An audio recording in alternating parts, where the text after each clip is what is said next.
Hi everyone, the story we are reading today is called Lizzie's Friends.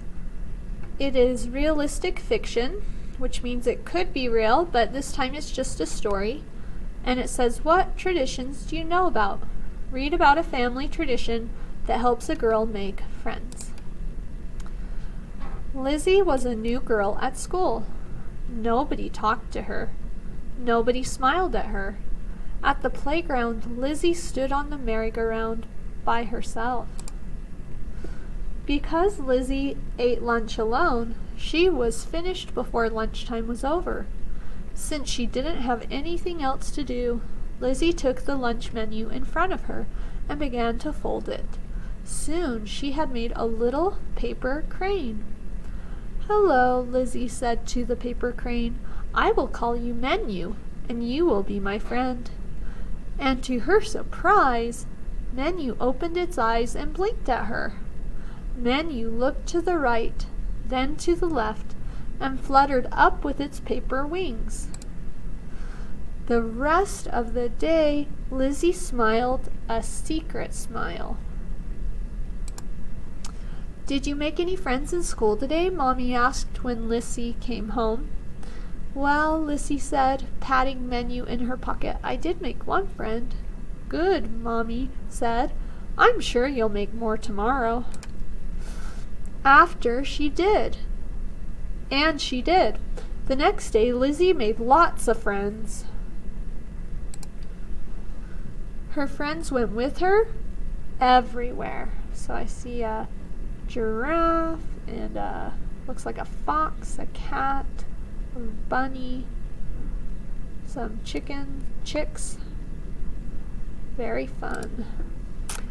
And Lizzie was never alone. One day, Lizzie heard a group of kids laughing as they went down the street. They stopped at one house and then another, but they didn't stop at Lizzie's. "Lizzie," Mommy called from downstairs, "why don't you go with your friends to the playground? I think they are headed that way." Lizzie looked at her paper friends. "Yes," she said, "let's go to the playground." Lizzie led her friends down the street and to the playground. "We'll ride the merry-go-round first," she told them. "Then we can all ride together."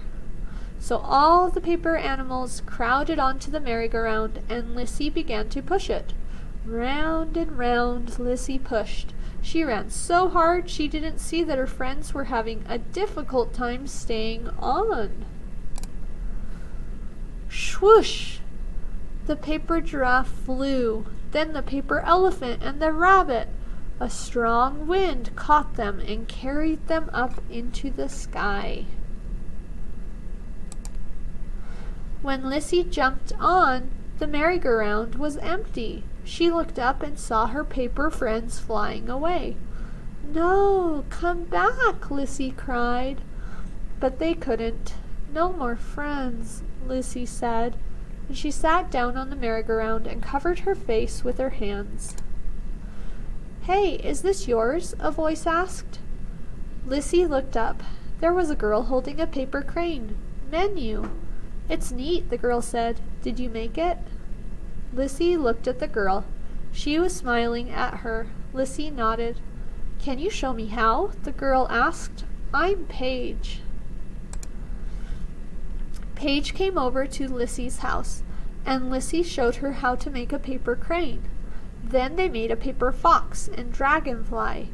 They talked and laughed. And the next day, Paige pushed Lizzie on the merry-go-round with lots and lots of friends. And then the animals wrote her a letter and said, "Dear Lizzie, we hope you are doing well. We are having fun traveling the world. We miss you. Your friends. P.S. Tell Menu hello." That's so cute. They went to Paris. And this is the artist. It says, "Meet Grace Lynn." Oh, is it the artist or the author? Oh, it's the author, the person who wrote the story. "When Grace was a child, she wanted to read books that made her feel like she belonged. So now Grace writes books that encourage kids to be proud of their culture and that help readers appreciate Asian traditions. She likes to write the stories and make the art. Oh, so she did both. Isn't that great? That's so neat. And she was doing origami, which you can see. Okay, everyone, that's all for today. Bye.